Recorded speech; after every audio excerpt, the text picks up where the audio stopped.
Maghreb Orient Express, bienvenue à toutes et à tous. Depuis 5 ans au moins, des centaines de milliers de personnes fuient les guerres et la misère en Méditerranée et en Afrique. Le sommet qui se tient demain, lundi, entre l'Union européenne et la Turquie, va-t-il apporter un début de solution? En attendant, on se penche sur ces femmes et ces hommes qui ont décidé d'agir pour porter assistance aux réfugiés. On va aussi voir comment on peut se reconstruire dans l'exil quand on est réfugié, notamment irakien ou syrien. Avec nous sur le plateau de MOE sur TV5 Monde, Aurélie Ruby, merci d'être avec nous. Vous êtes comédienne, metteuse en scène et initiatrice du projet qui s'appelle Winter Guest, expérience d'exil. C'est présenté samedi prochain, le 12 mars, au Théâtre de Verre à Paris dans le cadre du festival L'Appel de la Lune. Inam Kachachi, merci d'être avec nous. Vous êtes écrivaine franco-irakienne, vous êtes auteur de Dispersé, c'est un roman qui paraît aux éditions Gallimard. Claude Guibal, merci d'être avec nous également. Vous êtes grand reporter à Radio France, à France Inter. Vous êtes auteur de Islamistan, visage du radicalisme, c'est aux éditions Stock. Et puis avec nous également, en direct de Genève en Suisse, Frédéric Chopin. Merci d'être avec nous. Vous êtes réalisateur du film Non-Assistance. C'est coécrit avec Caroline Abou Saada. Alors, c'est un film qui sera présenté en avant-première mondiale dans 4 jours, jeudi 10 mars, au Festival international du film des droits humains. Alors, Frédéric Chopin, vous avez filmé ces femmes et ces hommes qui s'engagent en faveur des migrants pour pallier l'inaction des gouvernements européens. On regarde la bande-annonce. No one in the world who thinks like, I have this really good life. I go on a ship and I try to die myself in the Mediterranean Sea because in Europe it's better. C'est un scandale que des chercheurs et des membres de la société civile doivent faire ce travail à la place des États.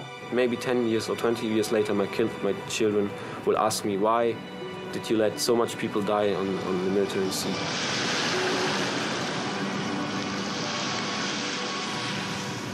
It's in a straight line in front of us. One boat.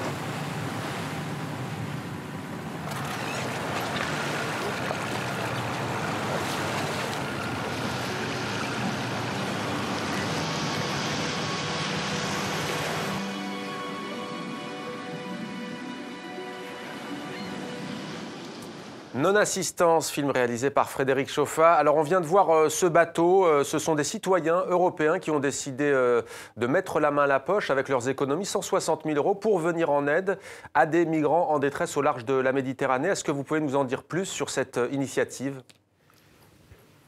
Alors ça, c'est une initiative parmi d'autres. En effet, le Sea-Watch, c'est 2 entrepreneurs allemands qui un jour se sont dit, on fête la chute du mur de Berlin, on est en train d'en construire un autre entre le sud et le nord dans la Méditerranée, si on achetait un bateau. Donc du coup, ils ont investi en effet 160 000 €, un tout vieux rafio en métal, en fer, un peu en panne, mais avec des équipes de bénévoles qui, durant tout l'été dernier, se sont relayées toutes les 2 semaines pour partir 10 jours en mer à la recherche des bateaux, des migrants en détresse. Alors c'est un documentaire coup de poing, on peut le dire, aussi sur l'inaction des gouvernements européens, Frédéric Chopin.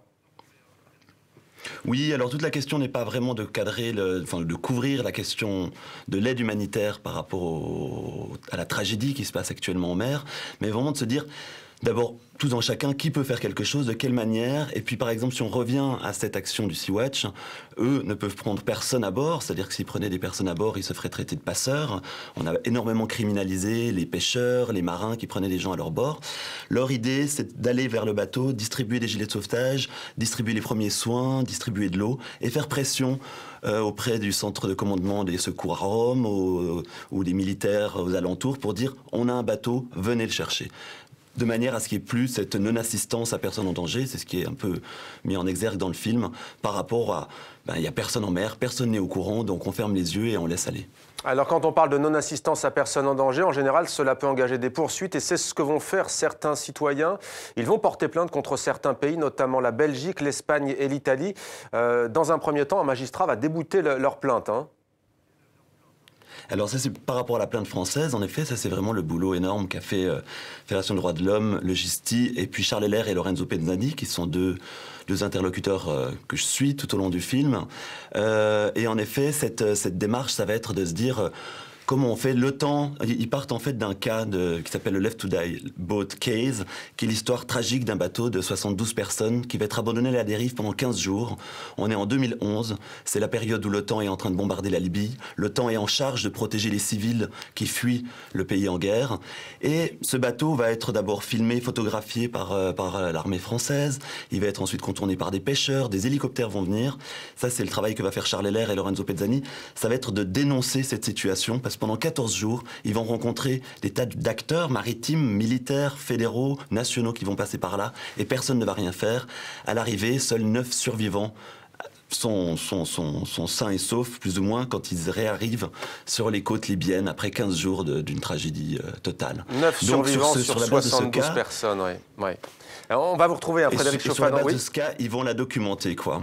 Non, c'était pour dire, donc justement, le travail du JST et des LR, ça va être de documenter ça et de dire, on ne peut pas accuser l'OTAN, parce que l'OTAN n'existe pas en termes juridiques.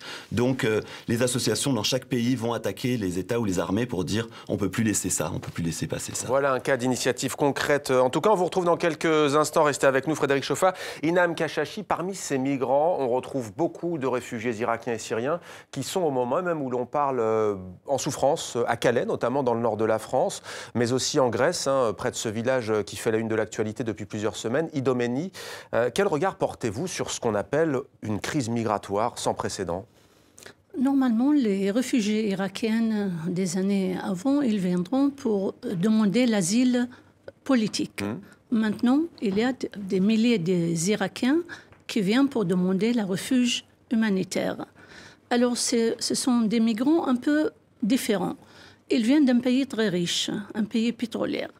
Et normalement, ils ont laissé derrière eux une vie très paisible avant la guerre. Mais vous savez, la guerre, elle ne fait pas la différence entre un pays pauvre ou un pays riche. Tous ces pays tombent en chaos. Alors ces migrants, par exemple, le personnage que je raconte sa vie dans mon dernier roman, c'est une dame médecin. Elle a plus que 80 ans. Elle a travaillé 60 ans comme gynécologue. Elle s'appelle Wardia ? Wardia, oui. Et cette Wardia, elle a travaillé comme médecin depuis les années 50.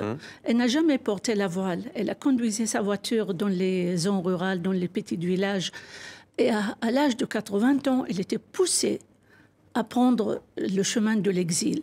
C'est une histoire un peu pénible parce qu'on voit pas mal des films, des romans aux États-Unis, en Europe, qui parlent de l'Irak.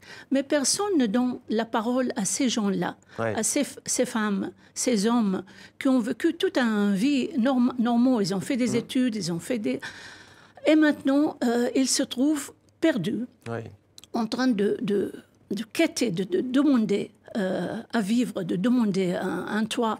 Et c'est tellement pénible. Comme j'ai la chance d'être traduit en français et publié en France, j'aimerais être un peu la porte-parole de ces gens-là. Claude Guibal, voilà qui nous interpelle, ce qu'on vient d'entendre d'Inam Kashashi. C'est vrai que c'est un sujet pour les rédactions à Paris, mais partout dans le monde, qui font la une de l'actualité. Demain, je le disais, lundi, il y a encore un nouveau sommet. On les présente souvent comme les sommets de la dernière chance, au même titre que la crise économique. C'est vrai qu'on voit rarement, au-delà de ces termes, migrants, demandeurs d'asile, réfugiés, on voit rarement d'histoire de visage. Et pourtant, c'est ça qui fait tout. C'est-à-dire que peut-être qu'en France, on a tendance notamment à regarder ce qui se passe dans le monde et observer les questions internationales à travers les sommets, à travers les discussions diplomatiques et ces sommets de la dernière chance. Ça fait 20 ans que je fais du journalisme, j'en ai entendu tellement qu'on voit bien les limites. Et je pense qu'il y a un double regard à porter sur l'international, mais si on ne raconte pas les histoires des gens, on ne peut rien comprendre. Comment vous allez faire comprendre à quelqu'un la réalité de la migration quand vous allez juste le traiter, soit sous l'angle terrifiant de ce qu'on voit purement, nous, de notre côté de la lorgnette, les petits highlines qui sont morts sur les plages. Mais à un moment, il va falloir quand même rentrer dans la vie de ces gens. Qu'est-ce que c'est qui fait qu'on part et dans la diversité de ces gens, il y a des médecins, il y a des étudiants, il y a des pères de famille, mères de famille et qui prennent la décision un jour de prendre leurs enfants et de se dire que la la mer va peut-être être plus sûre encore finalement que ce qui les attend sur Terre. C'est pas des imbéciles, ils savent très très bien tout ce qui les attend devant. Donc si à un moment on n'accompagne pas et de façon honnête et proche ces parcours-là, ça n'a aucun sens. Sans les idéaliser, dans les réfugiés, dans les migrants, il y a une variété immense, et nous, notre responsabilité de journalistes, c'est de donner à voir ces histoires, mais si on ne les voit pas, on ne peut pas comprendre. Aurélie Ruby, ces femmes, ces enfants, ces hommes, on les appelle donc, je le disais, communément réfugiés, migrants, demandeurs d'asile, apatrides aussi. Vous êtes justement parti de ce constat, précisément pour créer votre projet. Tous ces mots, dites-vous, sont vides de sens si on ne met pas d'histoire derrière eux. Et vous avez donc décidé de créer un espace de rencontre pour ces réfugiés syriens, très jeunes pour la plupart. Oui, là, les jeunes avec qui je travaille, ils ont entre 20 et 25 ans, ouais. Ou un peu plus. Ils sont arrivés grosso modo il y a 4 ans, c'est ça pour la non, plupart, non, même non, pas, beaucoup moins. quelques mois certains. Pour ceux qui sont là en France depuis le plus longtemps, c'est 2 ans là, dans le projet. Après, il y a des personnes qui sont passées par le projet aussi, qui ne sont pas forcément sur scène à chaque représentation, parce que c'est un projet qui évolue beaucoup quand on travaille avec des personnes qui sont en situation instable. Voilà. Mais des fois, on a déjà accueilli des gens dans le projet qui étaient en France depuis 1 mois ou 2. Oui. Ça s'appelle Winter Guest Expérience d'exil. Alors c'est une création théâtrale donc qui donne la parole à des jeunes Syriens qui ont trouvé refuge en France. Le spectacle est écrit à partir d'expériences individuelles et collectives réelles. Sur scène, ce sont des jeunes qui se racontent. Alors il y a plusieurs disciplines. Il y a le théâtre, donc la danse, également le buto. C'est bien ça. La danse buto, danse japonaise. On va regarder sans plus attendre un extrait qui en dit long sur la difficulté de se reconstruire quand on est loin des siens et de sa terre natale. C'est bon! Bonjour, c'est la France! Bonjour! Bonjour, je m'appelle Aya, j'ai 20 ans. Je suis arrivée en France le 21 août 2014, à 23h47. Je me souviens très bien. Et moi, je viens d'une petite ville au nord de la Syrie qui s'appelle Marat al-Nawal. Et maintenant, je suis une étudiante en mathématiques et informatique à Paris Descartes. Et l'exil, pour moi, c'est la prononciation des voyelles en français. A, E, I, O, U, A, O, ouais, O. Et aussi la prononciation de la lettre P. Car simplement, en arabe, on n'a pas la lettre P, on a juste B. Pour cette raison, les Arabes, au lieu de dire Paris, ils disent Baris. Mais nous, les Arabes, on vous a préparé des lettres pas mal à prononcer pour les Français. Comme A, P, B et V. Et en arabe, il y a un prénom qui s'appelle Hamar. Et j'aimerais bien que quelqu'un français essaye de dire Hamar. Voilà, extrait très drôle. Inam Kachachi, votre prénom aussi, peut-être quand vous êtes arrivé en France en 1979, il était difficile à prononcer pour les Français. Très difficile. Est-ce que vous reconnaissez, est-ce que vous êtes passé par cette étape? Oui, bien sûr. Et ça me fait vraiment chaud au cœur de voir cette jeune fille exprimer en français, rigoler, se libérer. Ouais. Parce que je sais qu'est-ce qu'elle a vécu, qu'est-ce qu'elle a dû endurer depuis des années, depuis son enfance. La peur, la peur. Elle a tout juste 20 ans. La peur, c'est quelque chose qui reste, qui colle à la peau. Et d'avoir la parole sur une scène, de rigoler, de mélanger entre la langue arabe et la langue française, c'est quelque chose de vraiment... je salue. C'est un des objectifs, Aurélie Ruby, d'ailleurs, que en fait, ces jeunes se libèrent aussi du poids de ce qu'ils ont vécu, le fracas des bombes pour certains d'entre eux. Alors, à la base, on est parti d'un atelier d'apprentissage de la langue française par le théâtre, pour aider en fait à l'apprentissage de la langue. Et c'est pour ça aussi que tout le spectacle, finalement, un des buts du spectacle, c'était de jouer en français. Donc, de travailler la langue, d'écrire en français son histoire, etc. Et aussi, évidemment, en travaillant sur des improvisations, j'ai pu constater par le théâtre qu'il y avait une nécessité d'expression.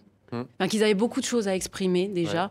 Mais ce n'est pas ça le plus fort pour moi. Le plus fort, c'était mon point de vue, c'est-à-dire tout ce qu'ils ont à m'apporter. En termes d'information, en termes d'expérience de vie. Vous essayez en fait à travers ce projet de créer de l'empathie aussi, c'est ça, pour que les Français aussi aillent vers ces réfugiés en fait, qu'ils ne connaissent pas. Tout d'un coup, j'ai accès à des choses où je me dis, là, pour les Français, c'est très important de savoir tout ça et de pouvoir voir des jeunes en train d'exprimer de cette façon-là, d'avoir le courage de monter sur scène, de prendre l'espace face aux Français, de dire « je suis réfugié en France ». C'est un fait, mais ce n'est pas mon identité. Et je vais vous raconter mon histoire. Ce n'est pas une identité. C'est ça. Et c'est ça le plus important. Et c'est ça que depuis le début de ce projet, on ressent du point de vue des spectateurs. Les spectateurs syriens qui ressentent une jouissance à voir les jeunes en train de parler de c'est quoi l'intégration, c'est quoi la préfecture en France, c'est quoi, d'où on vient, qu'est-ce qui nous est arrivé avant. Et en même temps, les Français qui sont touchés et qui comprennent quelque chose, qui ont tout d'un coup accès à une humanité qu'aucun média et aucun autre espace public ne donne. Et du coup, c'est vraiment pour moi, c'est vraiment comme un pont, en fait, ce projet. Et c'est entre les citoyens du pays d'accueil et ces réfugiés. Oui, le théâtre, c'est ça. Le théâtre, c'est un lieu de rencontre dans lequel, pendant 1h30, des gens sont ensemble. Donc, c'est un lieu d'expérience. Et bien, dans cette pièce, on va mettre des gens qui ont une expérience, qui sont réfugiés syriens, qui vont pouvoir exprimer des choses, et des Français qui vont pouvoir passer un moment, avoir un moment d'expérience. Et qui d'habitude ne les voient qu'à travers les médias de manière très furtive. Et ça change tout, ça change tout dans le regard. Frédéric Chauffat, à Genève, en Suisse, est avec nous, réalisateur de Non-Assistance. Peut-être quelques mots tout de même. Votre documentaire est tout sauf, cliché. Il y a des expériences très concrètes, on le disait, mais y compris politiques d'ailleurs. Quand on dit l'inaction des gouvernements, on ne parle pas forcément des autorités locales. Il y a d'ailleurs la mairesse, la maire d'une ville à Lampedusa, qui est très très touchante, qui lance un véritable appel à l'aide. Oui, en effet, il y a cette lettre ouverte qu'a faite Giusy Nicolini quand elle est arrivée responsable maire de l'île de Lampedusa en 2011, qui dit, voilà, les cadavres m'arrivent, les cadavres me sont livrés chaque jour, et elle pose cette question à l'Europe en disant quelle va être la taille de mon cimetière. Est-ce que c'est vraiment à moi d'enterrer toutes ces personnes ou est-ce que c'est toute l'Europe qui doit prendre en charge cette tragédie? Et qu'est-ce qu'on ferait si ça avait été un petit Anglais, un petit Français, un petit Allemand qui était mort sur mes plages? Quel drame, ou qui avait disparu? Quel émoi ça aurait provoqué par rapport à la communauté internationale? Alors que là, c'est devenu juste une tragédie quotidienne. Vous parlez de communauté internationale, Frédéric Chauffat. Juste, j'aimerais vous entendre sur un pays quand même en Europe. Alors, c'est certes très controversé, mais c'est l'Allemagne qui a déjà accueilli plus d'1 million de réfugiés en l'espace d'un an. Certains félicitent l'Allemagne, d'autres au contraire disent que la chancelière allemande Angela Merkel a fait cavalier seul, qu'elle n'a pas écouté les autres pays européens et qu'elle porte une lourde responsabilité sur l'afflux de réfugiés que l'on voit encore aujourd'hui. Quel est votre regard à ce sujet ? Alors, quel est le regard? C'est le même que tout le monde peut-être. Moi, je pense que les personnes que j'ai rencontrées, alors c'est vrai que j'ai suivi par exemple ce bateau Sea-Watch et je suis revenu de mission, donc j'étais au large avec eux. Et quand je suis revenu, il y a eu l'histoire du Thaïlande. Donc l'Europe avait changé entre notre départ en mer et notre retour. Mais j'ai croisé sur ce bateau des personnes qui sont allemandes et qui disaient on est une Europe aujourd'hui, on est une Europe unie. Donc il faut arrêter de dire que les drames se passent sur les côtes espagnoles, italiennes, grecques. Les côtes se passent sur le bord de mon Europe. Et c'est un petit peu, même en tant que Suisse, hors de cette Europe qui se construit, c'est de se dire on veut faire un seul pays, on veut faire une seule union, donc on est responsable de tout ça. Au-delà de savoir si on peut les accueillir ou pas, au-delà de savoir... C'est une situation d'urgence, c'est presque une situation de guerre, et il y a quelqu'un qui meurt, et il n'y a juste pas de question à se poser par ça, de mon point de vue en tout cas. Merci beaucoup Frédéric Chauffat, réalisateur de Non-Assistance, d'avoir été avec nous dans Maghreb Orient Express sur TV5 Monde en direct de Genève en Suisse. Merci à vous. Inam Kachachi, beaucoup présentent votre roman comme celui de l'exil des chrétiens d'Irak. En fait, quand on lit votre roman, on s'aperçoit qu'il s'agit... D'ailleurs, vous n'avez pas encore prononcé cette communauté, qui est devenue un symbole politique très fort. Elle-même, d'ailleurs, Wardia va être reçue à l'Élysée 1 mois seulement après son arrivée à Paris. On imagine un peu ce qui se passe dans sa tête, ce chamboulement. C'est d'ailleurs l'exil de l'Irak lui-même que vous racontez. C'est l'exil de l'Irak, de lui-même, de sa propre terre, parce que ce n'est pas la question d'une telle communauté ou d'une telle communauté, c'est tous les Irakiens qui souffrent, tous les Irakiens qui prennent le chemin de l'exil. Et les chrétiens sont comme des Irakiens, comme les autres. Et j'ai fait ce roman. J'ai parlé des petits détails dans la vie de cette Wardiya. Wardiya, quand elle vient en France, ça devient Vardiya. Bon, comme ma fille, Hala, elle devient Allah, comme le bon Dieu.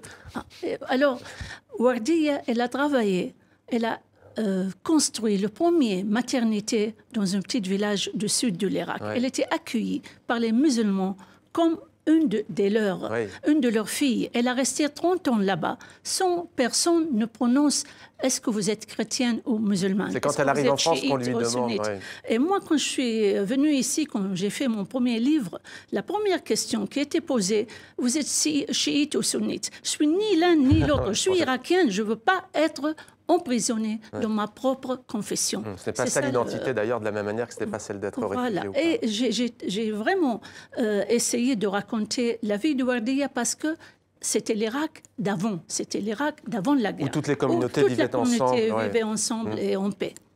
J'aimerais d'ailleurs, on va peut-être lire un extrait tout à l'heure, mais on va passer peut-être au livre de Claude Guibal, Islamistan, visage du radicalisme. Alors ça peut paraître comme ça un sujet qui n'est pas lié, et pourtant beaucoup fuient donc ce qui se passe en Syrie avec l'émergence de groupes ultra-radicaux comme l'organisation État islamique. Vous êtes parti d'un postulat qui est assez juste, c'est qu'au fond, islamisme était un mot fourre-tout. Oui, c'est un mot valise dans lequel on met beaucoup de profils qui pourtant ne se ressemblent pas nécessairement.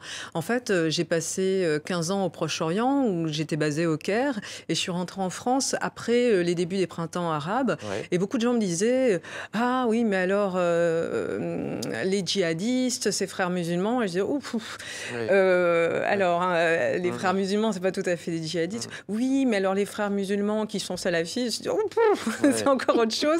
Il n'y a rien qui déteste. Oui, parce qu'aujourd'hui, un islamiste, un salafiste et un djihadiste et un frère musulman, ils ont en commun d'avoir l'islam comme centralité. En revanche, ils se détestent. Hein. C'est comme si vous prenez un supporter du PSG et un supporter de l'OM.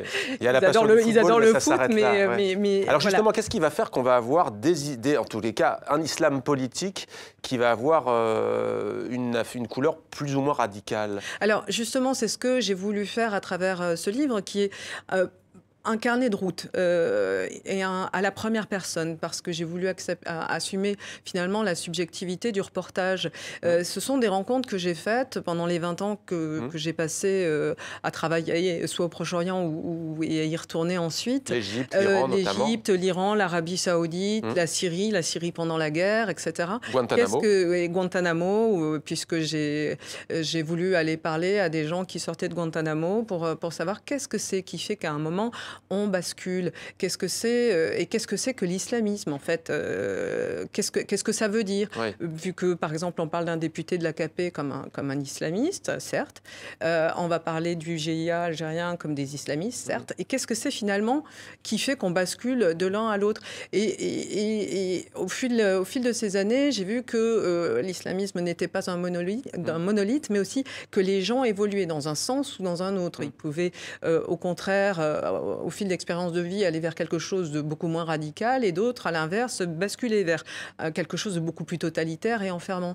Et au fil de ces rencontres, justement, c'est des choses qui m'ont été données à voir. Je prendrai pour exemple quelque chose qui m'a un peu perturbée. Moi, c'est un jour au Caire, je fais une interview avec une jeune salafiste française, néo-convertie, qui fait ce qu'on appelle la hijra, qui est un petit peu quelque chose qui est dans l'agenda naturel du salafiste, de partir vivre en terre d'islam. Et donc, cette fille m'explique pourquoi elle décide de porter le niqab, tout ça.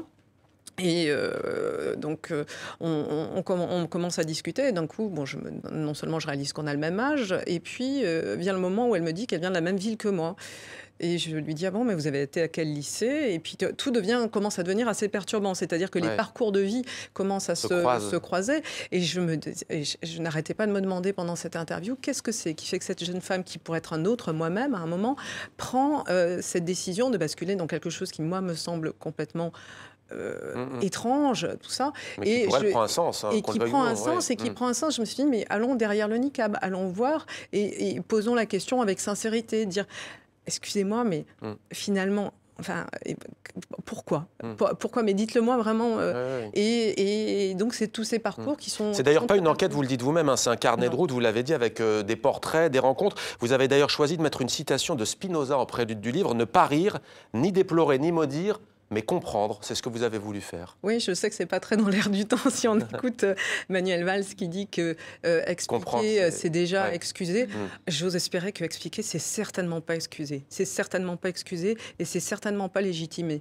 Maintenant, comme on fait pas de la bonne photographie au téléobjectif, on fait pas du bon journalisme en regardant de loin. Au contraire, il faut aller près. Ce qui veut dire qu'on prend des coups, ça veut dire qu'on est perturbé, ça veut dire qu'on entend un discours qu'on n'a pas envie d'entendre, mais qu'à un moment, il faut l'écouter, ce discours, parce que sinon, c'est trop facile d'enfermer les gens dans la projection qu'on veut en avoir.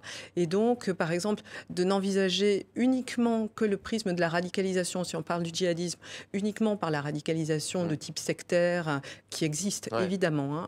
Et là-dessus, elle existe. Mais si on ne l'analyse que comme ça, on ne va pas comprendre aussi ce qui fait qu'en Syrie, dans une ville, par exemple, comme Marat Nouman, dont parlait la personne qui était tout à l'heure, j'ai pu rencontrer pendant la guerre des combattants qui aujourd'hui ont rejoint les rangs de groupes djihadistes, et quand je les ai rencontrés, ils n'y étaient pas. Et qu'est-ce que c'est qui fait la bascule? La bascule. Merci beaucoup Claude Guibal, merci à vous, à toutes les trois, d'être venus sur le plateau de Maghreb Orient Express sur TV5 Monde. Merci à vous d'être fidèles. On se retrouve dimanche prochain pour un nouveau numéro. Merci.